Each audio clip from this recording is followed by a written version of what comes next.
वो जो मैं आपसे कह रहा था, एक होते हैं गेय पदार्थ, है ना, और दूसरे होते हैं आत्मा की विकारी पर्याय, जिसे हम राग द्वेष मोह कहते हैं। तो गेय पदार्थों ने तो आज तक हमारा कुछ बिगाड़ा ही नहीं है, कि ज्ञान में तो घुस गए कि उनके घुसने से कुछ बिगड़ा नहीं है, ख्याल में ना। अरे उससे नहीं, इनमें एकत्व ममत्व से बिगड़ता है, ख्याल में है ना। ये मैं हूं, ये मेरे हैं, मैं इनका कर्ता भोगता हूं, ये चार चीजें बिगाड़ वाली हैं। मैं ज्ञाता दृष्टा हूं, ये बिगाड़ वाली नहीं है। इसमें एक चक्कर ये हुआ दादा, ये भ्रम क्यों फैला जा रहा कि ये जो सद्भूत असद्भूत व्यवहार नय है ना, तो जिस नय में स्त्री मेरी, पुत्र मेरा, मकान मेरा, इनको रखा ना, अथवा शरीर मेरा, इसको रखा ना असद्भूत व्यवहार नय में, उसी में मैं गेयों को जानता हूं, इसको भी उसी नय में रखा। लेकिन दोनों एक से हो गए, फिर दोनों एक से हे हो गए। जब स्त्री छोड़ने योग्य है तो गे भी छोड़ने योग्य है, और गेयों को छोड़ना माने नहीं जानो। ऐसा हमारे को विचित्र में भ्रम कर गए। नय तो एक है, अब वो नय क्यों एक है वो तो समझते नहीं कोई, नए चक्र पढ़ने पढ़ाने वाले भी नहीं समझते। वो तो सिर्फ ये है कि संयोग का ज्ञान कराए, उस नय को असद्भूत व्यवहार नय कहते हैं। क्या काय किसका काय का ज्ञान कराए? चूंकि वो गे स्वा तो है नहीं,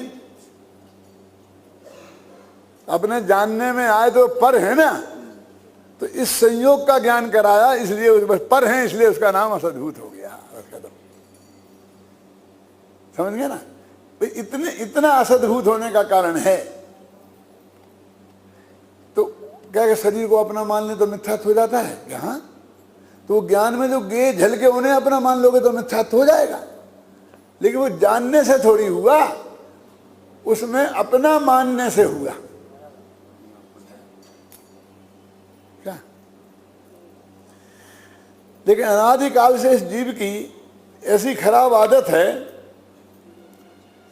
कि ये घड़ी यदि यहां मिल जाए, मुझे दिख जाए किसकी है, तो भैया सब मैं देखते ही मेरा प्रश्न खड़ा होता है, ये किसकी है तो बहुत बढ़िया। अब किससे किसने पूछा था कि ये बढ़िया है कि अच्छी? घड़ी तो घड़ी जैसी है, और किसकी है? घड़ी घड़ी की है। तो लोग पागल लगते कहते हैं कि पागल हो गया है, इसको पागल खाने में भेजो। क्यों? यदि ये घड़ी घड़ी की है, और घड़ी अच्छी बुरी क्या होती है, घड़ी तो घड़ी है, ये कहने वाला जगत को पागल लगता है। क्यों? लेकिन एक पर पदार्थ है, तेरे ज्ञान का गेय बन गया, तो इसे बना रहने देना ज्ञान का गेय, बस खत्म। अब ये किसकी है, इस रिसर्च करने की तेरे को क्या जरूरत है? इससे तेरा काम नहीं चलता है। क्यों? और अच्छी है कि बुरी है, इससे तो तेरी नहीं है, तो तुझे इससे क्या लेना देना। लेकिन हमको चैन नहीं पड़ती है, हम हर मामले में अपना डिसीजन देते हैं, न्यायाधीश बने बैठे हैं। बस गोली चलेगी, बुरा हुआ, समझे ना। अब उसमें 3 आतंकवादी मारे गए, अच्छा हुआ। क्यों? अभिमन्यु मारा गया, बुरा हुआ। और कौरवों के 7 बेटे मार दिए गए, कि बहुत बढ़िया हुआ। अब तेरे को बढ़िया हुआ कि बुरा हुआ की जरूरत क्या है? इतने दूर के हैं वे, तेरी कोई रिश्तेदार भी नहीं है, न कौरव न पांडव। और यदि एक रिश्तेदार होंगे तो दूसरे ऑटोमेटिक हो जाएंगे, क्योंकि वे आपस में रिश्तेदार थे। तुझको एक के मरने में खुशी क्यों, और एक के मरने में रंज क्यों? समझ गए ना। जबरदस्ती। लेकिन ये अच्छा हुआ बुरा हुआ, बिना उसके बराबर डिसीजन देता रहता है। तनख्वाह मिलती है तेरे को, जज तो कोई फैसला देते हैं तो उन्हें कितनी मोटी तनख्वाह मिलती है, तो सारी सुविधाएं मिलती हैं, और ये मुफ्तिया हर बात में डिसीजन देता है।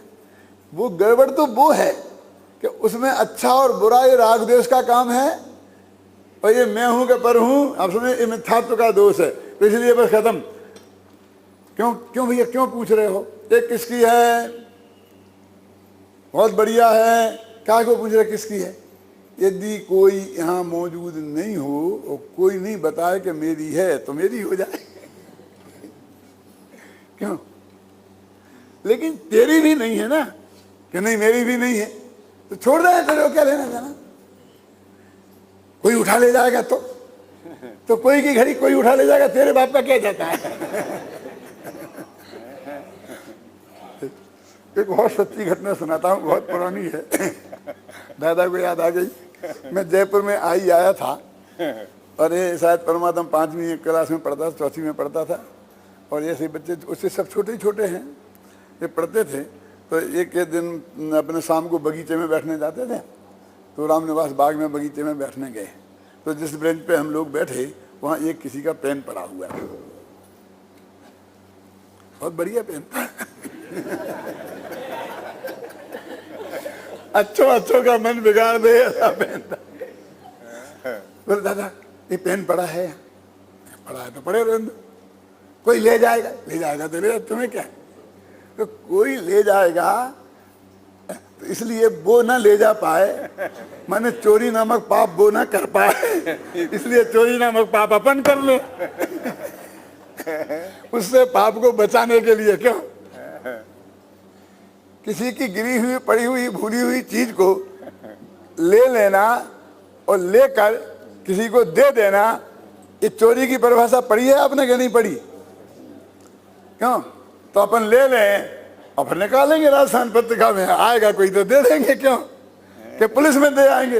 लेकिन बेटा हमें और काम नहीं है क्या, बहुत चीजें पड़ी हैं जमीन से, ये पेन पड़ा है और बगल में जमीन पड़ी है। क्यों? यानी कहने का मतलब ये है कि हम उसे अकेला जाने बिना नहीं रह सकते हैं क्या, मतलब हम जान लें और आगे अपने विकल्प जाल को नहीं दौड़ाएं कि यहां नहीं रह सकते हैं क्या। ये पाठ तो मैंने उनको उस दिन पढ़ाया था। क्या हमारा चित्त क्यों परेशान हो रहा है? ये तो जगत में बहुत चीजें हैं, हम क्या क्या करेंगे। हमें कैसा जाने नहीं, हमारे हाथ की बात नहीं है, क्योंकि जानना तो स्वभाव है, लेकिन उसके आगे बढ़ना वो विकार है। वो जानना आत्मा का स्वभाव है और ये मेरा है, ये विकार है। मैं इसका करता हूं, ये विकार है। तो यहां रोक तो यहां लगना चाहिए कि हम तो बनिया हैं, हम तो जरा पहले से रोक लगाते हैं। क्या है भैया, ये माल है कि एक है तो माल बढ़िया, अपन को ये $1,00,000 कैरेट में भी मिले, 1,00,000 तो लेने का है, छोड़ने का नहीं है, लेकिन 25 से ज्यादा मत लगाना। क्यों? थोड़ी गुंजाइश रख देना, फिर वो सौदा उतने पड़ेगा। अब वो क्या कहता है सामने वाला कि मुझे बेचना तो इसमें है, लेकिन तो भी 2 लाख से कम मत बोलना। वे समझते हम दोनों बहुत होशियार हैं, हम दोनों, लेकिन बिल्कुल सब जानते हैं कि इसे इतने में बेचना होगा, इतना चढ़ा के बोला है। वो जानता है इतने में खरीदना होगा, इतने में लेना है। नहीं जानते होते तो सौदा होगा ही नहीं। तो हम थोड़ा आगे बढ़ के धर्म में भी वही बुद्धि लगाते हैं। बनिया है ना, बनिया और क्या करेंगे कि अपन को तो जानने से ही रोक दो। तो जानने से नहीं रोकेगा कम से कम पर अपना तो मानेगा तो नहीं अपना, एक स्टेप पहले रोक दो। क्यों? लेकिन एक स्टेप पहले तू नहीं रोक सकता है। पाकिस्तान की सीमा जहां लगती है वहां उल्लंघन करे तो तुम पकड़ सकते हो पाकिस्तानी, 2 किलोमीटर पहले ही पकड़ लें ऐसा नहीं चल सकता। आप समझे ना, सीमा के बाहर जाए तब तो ही पकड़ोगे। तो किसी को जानना ये सीमा का बाहर जाना नहीं है, ये अपराध नहीं है। इसलिए बनियाबाजी प्रवृत्ति छोड़ो।